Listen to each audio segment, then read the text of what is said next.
Assalamualaikum warahmatullahi wabarakatuh. Waalaikumsalam warahmatullahi wabarakatuh. Alhamdulillah nahmaduhu wa nasta'inuhu wa nastaghfiruh wa na'udzu bihi min shururi anfusina wa min sayyiati a'malina. Man yahdihillahu fala mudilla lahu wa man yudlil fala hadiya lahu. Asyhadu an la ilaha illallah wahdahu la syarika lahu wa asyhadu anna Muhammadan abduhu wa rasuluh. Allahumma 'allimna ma yanfa'una wanfa'na bima 'allamtana warzuqna ilman yanfa'una amma ba'du. Fa nuwasilu dasana min kitab Riyadhus Shalihin min kalami sayyidil mursalin alaihi afdhalus salati wa atamut taslim. Takallamna fi darsina al-akhir wa majlisina al-madi an babin istihbabi wasiyati ahli al-marid wa man yahdumuhu bil ihsani ilayhi wa ihtimalihi wa sabri ala ma yashukku min amrihi wa kadal wasiyatu biman qaruba sababu mautihi bi jaddin aw qisasin wa nahwihima. Hadal bab alladhi takallamna anhu fi darsina al-madi fi majlisina al-akhir. Natil an ila babin jadidin wa huwa babun fi jawazi qawlil maridi ana wajibun aw syadidul waj'i aw mawqufun aw wa rasa wa nahwi dzalika wa bayan wa annahu la karahata fi dzalika idza lam yakun 'ala tasahhudi wa idharil jasa'.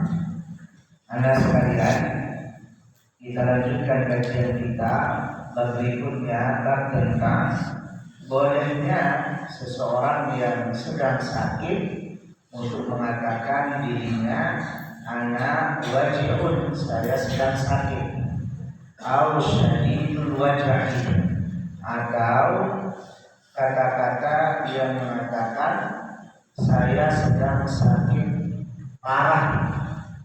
Ucapan semacam ini tidak mengapa bila itu dilakukan oleh orang yang sedang mengalami sakit sesuai dengan kondisi dan keadaannya.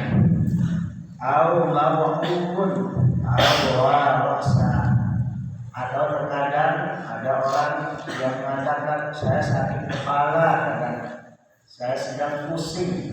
Nah, ucapan-ucapan semacam itu bila memang dia betul-betul mengalaminya tidak mengapa. Wa nahwi dzalika, dan ucapan-ucapan yang semisalnya, semuanya itu boleh untuk diucapkan.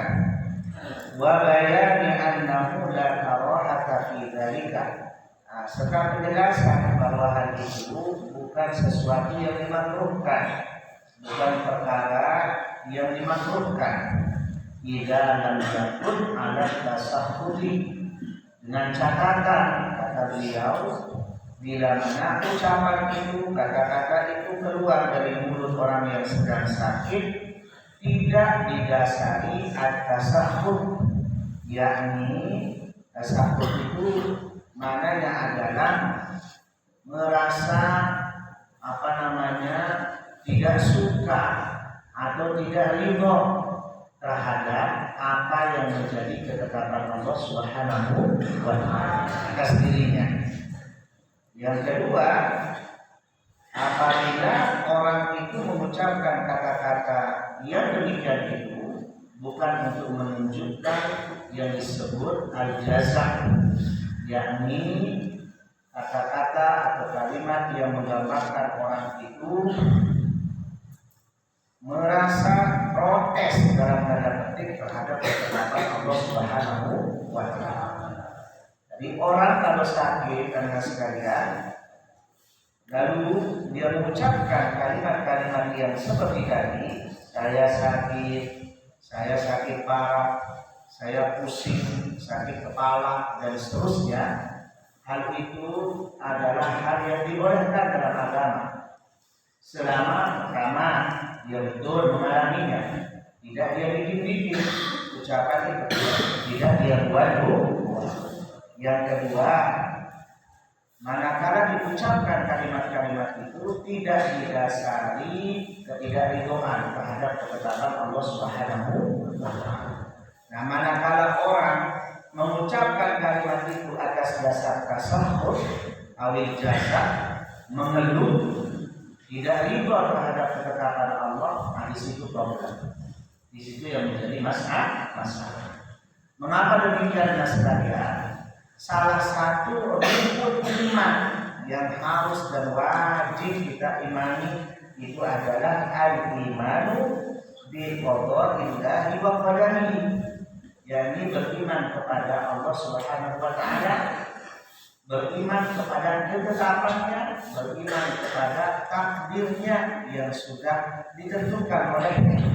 Nah, di antara ketetapan Allah, di antara takdir yang telah ditetapkannya itu adalah penyakit yang kemudian menghampiri diri kita. Oleh sebab itu, seorang mukmin manakala dia mendapatkan sesuatu yang tidak mengenakan berupa penyakit dan semisalnya, kita diajarkan oleh Nabi Shallallahu Alaihi Wasallam untuk menyikapinya dengan bersabar. Dapat nikmat, syukur. Dapat sesuatu yang menggembirakan, syukur. Dapat sesuatu yang membahagiakan hati, syukur. Apapun bentuknya, kecil, sedang, lebih besar. Sebaliknya, manakala mendapatkan sesuatu yang tidak mengenakan berupa penyakit, berupa musibah dalam bentuk yang lain mungkin, maka tidak ada yang bisa dilakukan kecuali bersabar dan serahkan itu semuanya kepada Allah Subhanahu wa Ta'ala. Nah, itu yang kita diwariskan oleh baginda Nabi Sallallahu Alaihi Wasallam, di mana beliau bersabda, inna, apa katanya dalam sebuah riwayat Rasulullah SAW bersabda, ajaban, inna al-mu'mina apa katanya? Ajaban li amri Mu'min ajaban li amri mu'min inna amrahu kullahu lahu khair wa dzalika laisa illa lil mu'min. Sungguh menakjubkan urusan orang mukmin itu, semua urusannya, perkaranya akan kembali baik bagi dirinya, dan itu spesial hanya untuk orang mukmin. Apa maksudnya? Dijabarkan oleh Nabi Sallallahu Alaihi Wasallam, "Immasahu sabahu syakara, fakana khairan lahu." Bila dia mendapatkan sesuatu yang membahagiakan, karunia nikmat yang menyenangkan hati, maka dia bersyukur, itu baik bagi dirinya. Sebaliknya, wa immasahu dharra'u sabara, fakana khairan lahu. Bila dia ditimpa sesuatu yang tidak mengenakan, entah itu musibah apapun bentuknya, termasuk di antaranya sakit, dia bersabar, maka itu juga baik buat diri. Jadi antara dua itu kondisi seorang mukmin. Nah, kita diwarisi satu pengetahuan cara bersikap yang elegan oleh Nabi Sallallahu Alaihi Wasallam. Kenapa demikian, ya sekalian? Karena kenyataannya orang itu tidak mungkin lepas dari dua kondisi dan keadaan. Imma dia mendapatkan karunia, nikmat, sesuatu yang menyenangkan, imma dia akan mendapatkan ujian. Kalau lepas dari itu, imma yang pertama, imma yang kedua. Kalau nggak ini ya itu, kalau nggak itu ya ini. Nah, dua caranya dihadapi, dua caranya disikapi, sebagaimana yang disabdakan oleh baginda Rasulullah Sallallahu Alaihi Wasallam.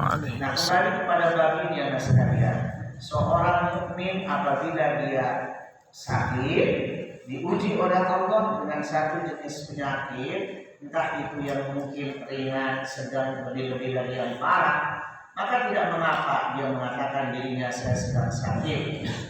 Tidak ada mungkin yang bertanya pada dirinya tentang kondisi dan keadaan. Asalkan sekali lagi itu tidak didasari tasahud awil jasa, tidak didasari ketidakridoan terhadap ketetapan Allah, tidak didasari keluhan terhadap apa yang sudah menjadi takdir Allah Subhanahu wa Ta'ala. Ini bab itu panjang judulnya, ya. Panjang judul babnya, ini menggambarkan pentingnya masalah ini agar seorang mukmin menjadikan dia sebagai salah satu atensi dan perhatian. Apa hadisnya sekalian? Pertama, Ali bin Mas'ud radhiyallahu anhu qala dakhaltu 'ala an-nabiy sallallahu alaihi wasallam wa huwa yu'aku famasastuhu. Dari Abdullah bin Mas'ud radhiyallahu anhu, beliau berkata, aku pernah mengunjungi baginda Nabi sallallahu alaihi wasallam. Wa huwa yu'aku, saat itu beliau sedang mengalami sakit. Famasastuhu, lalu aku menyentuh beliau. Fakultu, lalu aku katakan kepada beliau, innaka latu'aku wa'kan syadida. Sesungguhnya engkau sedang dalam keadaan mengalami sakit yang cukup parah. Faqala, lalu sallallahu alaihi wasallam bersabda, ajal inni u'aku kama yu'aku rajulani minkum. Muttafaqun alaih. Benar kata Nabi sallallahu alaihi wasallam, sesungguhnya aku sedang mengalami sakit sebagaimana sakitnya dua orang laki-laki di antara kalian. Apa maknanya sekalian? Pertama, ini pesan siapapun itu, selama orang itu statusnya sebagai manusia, maka sangat mungkin dia berbuat sakit, walaupun itu adalah seorang nabi, walaupun itu seorang rasul. Yang tidak sakit itu hanya Allah Subhanahu wa Ta'ala. Sebagaimana yang tidak akan mati itu hanya Allah. Ada para nabi dan para rasul alaihi wassalam, mereka mengalami apa yang dialami oleh manusia yang lain. Walaupun demikian, ada hak spesial yang dimiliki oleh mereka yang tidak dimiliki oleh orang lain. Sebagaimana kata Quran, qul innama ana basyarun mithlukum yuha ilayya. Katakan wahai Muhammad, sesungguhnya aku adalah manusia biasa seperti kalian. Hanya saja yuha ilayya, diwahyukan kepada, itu bedanya antara kita dengan para nabi atau para rasul. Selebihnya itu sisi-sisi kemanusiaan kita sama. Sebagaimana kita lapar, Rasulullah SAW juga sebagaimana kita bisa lupa, Nabi SAW juga bisa lupa. Dan itu disebutkan dalam riwayat. Begitu pula halnya, sebagaimana kita sakit, baginda Nabi SAW juga sakit. Bahkan wafatnya beliau itu diawali dengan apa? Dengan sakit. Jadi Rasulullah SAW suatu waktu mengalami hal ini. Lalu beliau katakan tadi, ajal ya benar, inni la u'aku kama yu'aku afwan, inni u'aku kama yu'aku rajulani minkum. Muttafaqun alaih. Ini riwayat yang pertama. Wa an Sa'd bin Abi Waqqas radhiyallahu anhu. Tadi pelajaran pertamanya tadi terkait dengan bahwa status Nabi SAW sebagai apa? Manusia. Sisi-sisi kemanusiaan itu mesti melekat pada diri beliau. Yang kedua, hadis yang tadi itu adalah sekalian menunjukkan bahwa sakit itu adalah hal yang lumrah pada diri siapapun, termasuk baginda Nabi Sallallahu Alaihi Wasallam. Dan yang ketiga, ini terkait dengan judul babnya. Apa itu? Bahwa beliau mengatakan saya sedang mengalami sakit, dan itu dibenarkan, dibolehkan selama orang itu mengucapkannya tidak didasari tasahud, tidak didasari jasa, tidak didasari ketidakridoan terhadap takdir Allah. tidak didasari keluhan yang berlebihan terhadap ketetapan Allah Subhanahu wa taala. Hadis berikutnya, wa an Sa'd bin Abi Waqqas radhiyallahu anhu qala ja'ani Rasulullah sallallahu alaihi wasallam ya'uduni min waja'in ishtadda bi. Dari Sa'ad bin Abi Waqqas radhiyallahu anhu, beliau berkata, Rasulullah SAW pernah mendatangi diriku, ya'uduni, untuk menjengukku, min waja'in, karena sebab penyakit ishtadda bi, yang parah menimpa diriku. Di Sa'ad bin Abi Waqqas, salah satu sahabat Rasulullah Shallallahu Alaihi Wasallam. Beliau salah satu di antara al-asyarah al-mubasysyaruna bil jannah.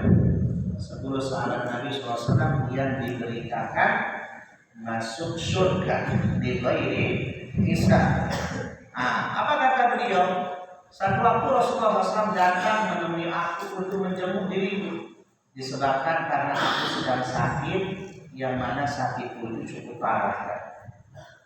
Fakultu, lalu aku katakan kepada beliau, balagha bi ma tara, ya Rasulullah, aku mengalami apa yang kau lihat. Sampai tahap ini sakit yang sedang aku alami, seperti yang kau lihat, seperti yang kau pandang oleh baginda Nabi Sallallahu Alaihi Wasallam. Wa ana dzumalik, sementara aku ini orang yang punya banyak harta.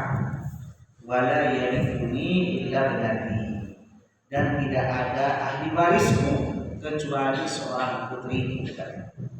Baca kawan hadisnya, muttafaqun alaih. Itu disebutkan hadisnya secara panjang. Hadis ini disepakati oleh Imam Bukhari dan Imam Muslim. Apa maknanya ya sekalian? Persis sama dengan penjelasan riwayat yang pertama. Syahidnya adalah bahwa Sa'ad bin Abi Waqqas radhiyallahu anhu menyampaikan kondisi dirinya yang sedang mengalami apa? Sakit. Sedang sakit yang beliau derita itu cukup parah. Sampaikan kepada Nabi Sallallahu Alaihi Wasallam. Tetapi beliau menyampaikannya tidak didasari tasawuf, tidak didasari jasa. Beliau sampaikan hal itu, dan itu manusiawi, orang menyampaikan kondisinya sendiri. Coba ada di antara kita mengunjungi orang yang kebetulan di puskesmas atau di rumah sakit, atau bahkan mungkin di rumahnya, dan dia sedang diuji oleh Allah dengan satu penyakit. Sangat-sangat wajar, lumrah dan biasa bila ada yang sakit yang dikunjungi dan kemudian dia sampaikan tanpa kita tanya, terkadang dia bilang apa? Saya sedang sakit, saya rasakan, begitu, ya. Kadang kita tanya dulu baru ada jawaban semacam itu. Terkadang tanpa ditanya, orang yang sedang kita jenguk itu mengucapkan sendiri. Nah, ucapan yang keluar dari orang yang sakit ini selama tidak disertai tasawuf, selama tidak disertai jasa, maka hal itu tidak mengapa. Itulah yang dilakukan oleh siapa? Oleh Sa'ad bin Abi Waqqas radhiyallahu anhu. Bahkan itu beliau sampaikan kepada baginda Nabi Sallallahu Alaihi Wasallam. Sekiranya ucapan ini tidak boleh anak-anak, maka Nabi pasti akan menegur. Itu ada. Pasti Nabi akan mengatakan, oh jangan katakan itu. Tapi manakala Rasulullah SAW tidak menegur, maka itu menunjukkan bahwa apa yang diucapkan itu tidak salah. Itu namanya sunnatun taqririyah. Itu ada. Itu adalah sunnah taqririyah, sunnah ketetapan. Nabi SAW menanam bila melihat seseorang melakukan A atau memakan makanan A atau yang lainnya, lalu beliau kemudian mengetahui hal itu dan tidak dikomentari, itu jadi syariat. Itu jadi apa? Syariat. Jadi syariat apa? Syariat bahwa apa yang dilihat yang sedang dimakan orang ataupun yang sedang dilakukan orang itu menunjukkan dia bohong. Beda dengan kita, ya. Beda dengan kita. Tadi kalau Nabi SAW mendiami satu perbuatan tidak dikomentari, itu jadi syariat, berarti itu boleh. Ya, si fulan makan sesuatu yang bagi sebagian orang dia hindari makanan itu, Tapi ketika diketahui oleh Nabi SAW dan Nabi tidak berkomentar, berarti makanan itu Boleh. Nah, nggak bisa kita katakan haram dan mengapa. Diamnya Nabi itu justru menunjukkan apa? Menunjukkan bolehnya sesuatu itu. Nah, karena Nabi tidak mungkin diam bila berhadapan dengan kemungkaran. Itu dari logiknya begitu. Rasulullah SAW mustahil akan diam bila melihat atau mengetahui ada sesuatu yang mungkar. Entah itu sesuatu yang konsumsi berupa makanan, minuman, atau berupa tingkah laku dan perbuatan. Nah, oleh sebab itu selalu beliau apabila melihat ada seorang sahabat yang tidak pas apa yang dia lakukan, langsung ditegur baik-baik oleh baginda Nabi Shallallahu Alaihi Wasallam. Sebagaimana riwayat tentang seorang sahabat yang ditegur umpamanya karena menggunakan semacam gelang atau semisalnya, tetapi tujuan yang menggunakan untuk menghindarkan dirinya dari guna-guna dan semisalnya, lalu ditegur oleh baginda Nabi Shallallahu Alaihi Wasallam. Jadi intinya adalah apapun yang diucapkan oleh Nabi, yang didiemin bahkan oleh Rasul Shallallahu Alaihi Wasallam, maka itu menunjukkan itu adalah sesuatu yang boleh.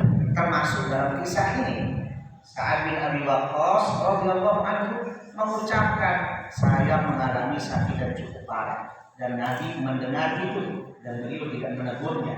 Itu menggambarkan dan menunjukkan itu adalah boleh. Yang kedua, sekalian,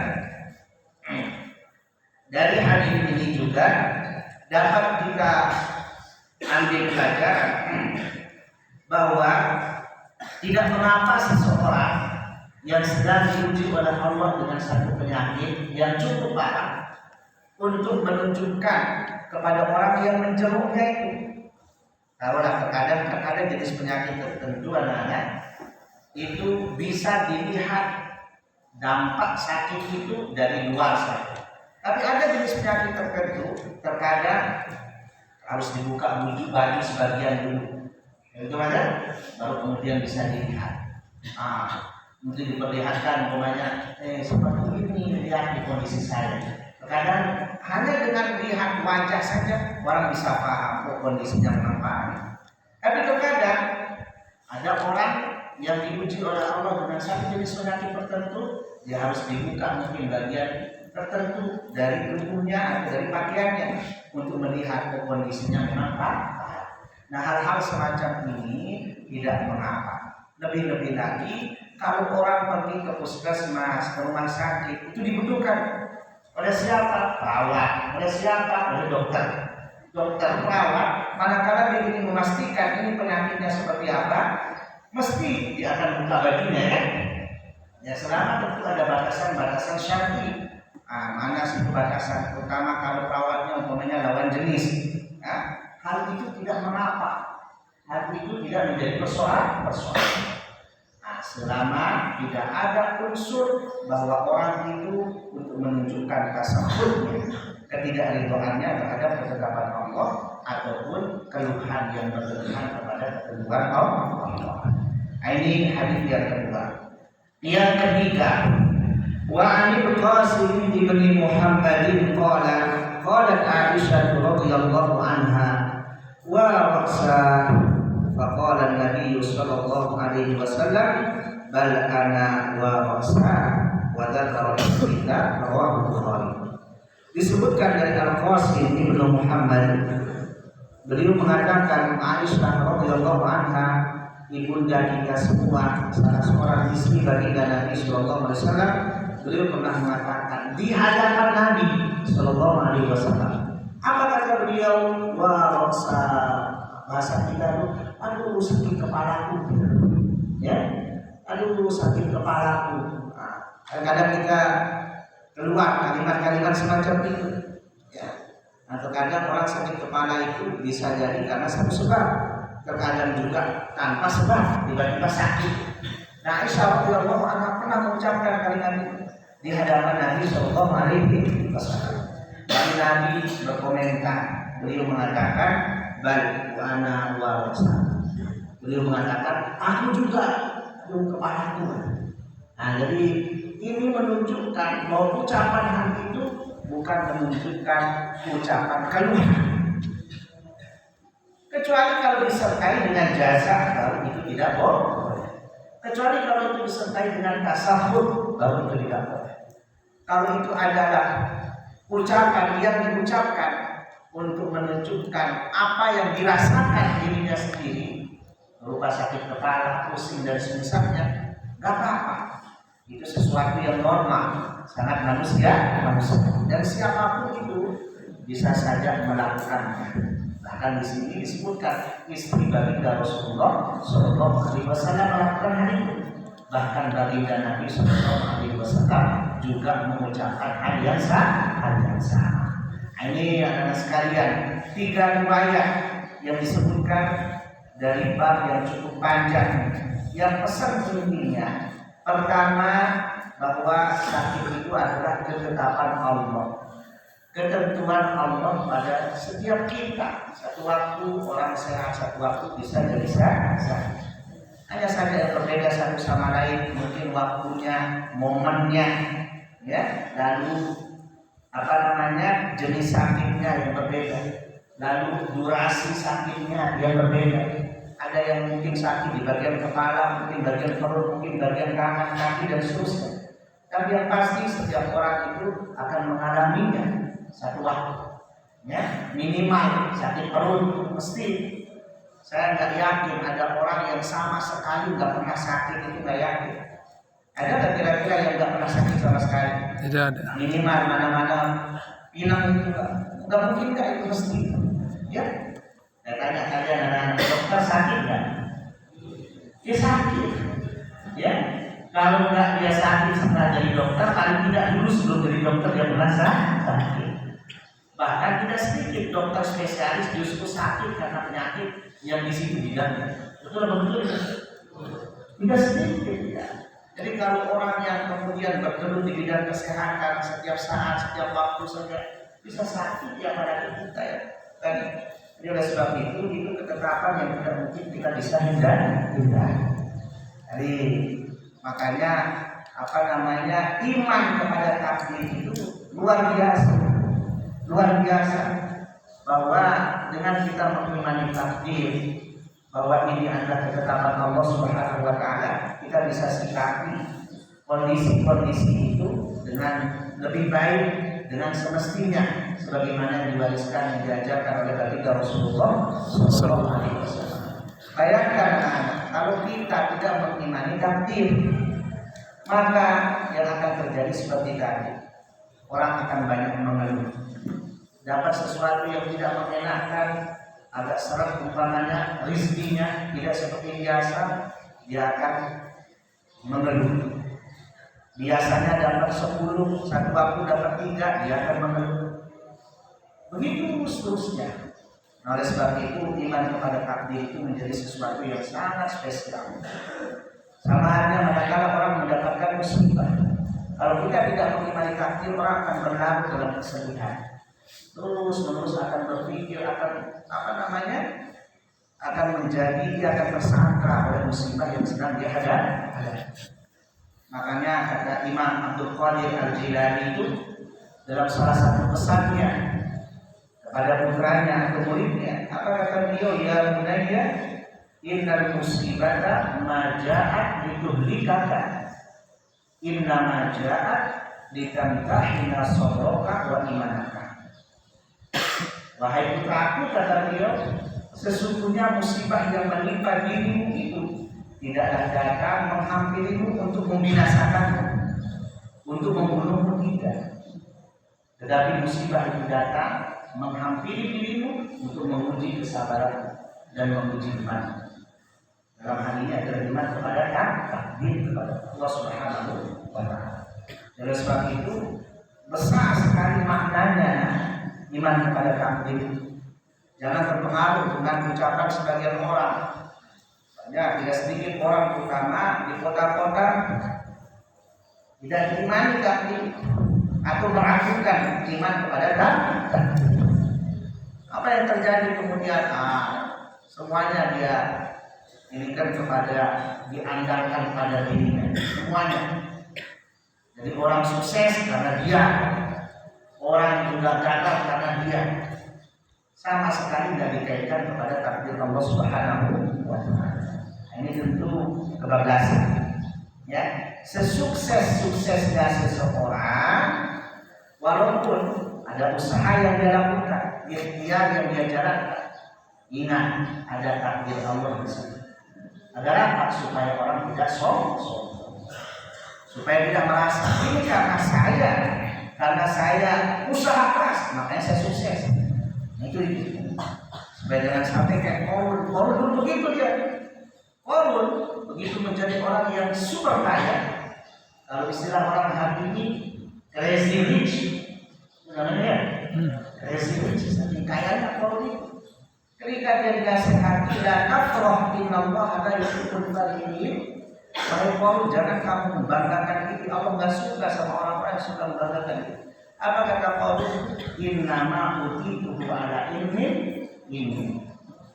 Semua yang aku miliki karena ilmu bukan. Jadi sama sekali tidak dia kaitkan apa yang ada pada dirinya berupa kesuksesan, kekayaan yang luar biasa itu sedikit pun tidak dia kaitkan kepada Allah Subhanahu wa Ta'ala. Itu bahayanya kalau orang tidak mengimani kecenderungannya bukan sombong, akan punya watak seperti sebaliknya, manakala seorang itu diuji dengan musibah, sakit dan seterusnya, ketika dia mengimani takdir Allah Subhanahu wa Ta'ala, maka kalau satu waktu dia dapat tidak seperti biasanya, kurang jauh dari biasanya, maka dia akan kembalikan. Saya sabar, ini adalah ketetapan Allah. Enggak dia berkecil hati, enggak dia syukur kepada Allah Subhanahu wa Ta'ala. Jadi kalau kita tidak mengimani itu, kecenderungannya orang itu akhirnya akan syukur. Kenapa ini kok saya bisa serak-serak terus? Kenapa kok yang itu banyak, kok saya sedikit? Akhirnya syukur kepada Allah Subhanahu wa Ta'ala. Padahal nggak ada alasan seorang manusia bisa dan boleh syukur kepada Allah. Sama sesama dan bukan nggak boleh syukur apalagi kepada siapa? Pada Allah Subhanahu wa Ta'ala. Yang setiap saat, setiap waktu, setiap detik kita nikmati karunia-Nya. Ya kan? Ya. Coba hari ini, sekarang ini, oksigen yang kita terima dari tadi kita duduk pertama kali ini berapa menit? 30-an menit. 32 menit. Yang bisa hitung kira-kira berapa botol sudah oksigen yang kita berapa tabung? Berapa tabung? Kira-kira begitu. Jadi tidak ada alasan kita untuk syukur kepada Allah. Hanya situlah perbiasaan. Jadi dualisme jenis manusia itu selalu ada. Makanya kata Quran apa? Fa'ammal insanu idza mabtalahu rabbuhu fa'akramahu wa na'amahu fayaqulu rabbi. Ada orang yang apabila dia diberikan kemuliaan, diberikan karunia oleh Allah, sombong dia. Tuhanku memuliakan aku katanya. Ini keren katanya. Tuhanku memuliakan aku. Ini keliru ya. Nah, sebaliknya ada jenis kedua, wa amma idza mabtalahu faqadara alaihi rizqahu fayaqulu rabbi. Ada jenis kedua, manakala dia dipuji oleh Allah dengan kekurangan, dipuji dengan ini, dipuji dengan itu, musibah, sakit dan seterusnya, dia bilang apa? Tuhanku menghinakan aku. Ini tidak boleh. Yang pertama itu sombong, ujung-ujungnya. Yang kedua itu syukur, ujung-ujungnya. Nah, oleh sebab itu adalah sekalian, selalu barisan Nabi SAW itu yang terbaik. Cara bagaimana kita menyikapi setiap hal, termasuk sakit, sebagaimana yang diajarkan oleh baginda Nabi SAW, itulah cara menyikapi yang terbaik. Subhanallah subhanallahi wa bihamdihi subhanakallahumma wa bihamdika asyhadu an la ilaha illa anta astaghfiruka wa atubu ilaik. Wassalamualaikum warahmatullahi wabarakatuh. Waalaikumsalam.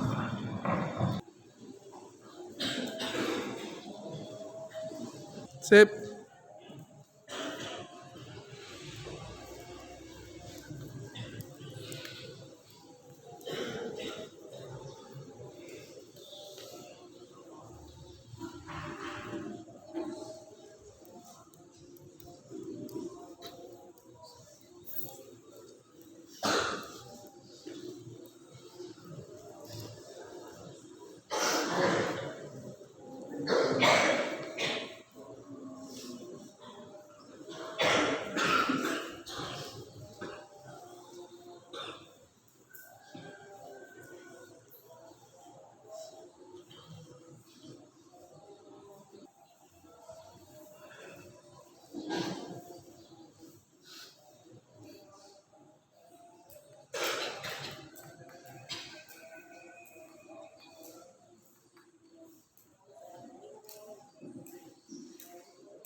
Sekian dari Masjid Al-Waldain, program pendidikan khusus Kuliatul Mu'allimin wal Mu'allimat Al-Islamiyah pada pesantren Nurul Hakim.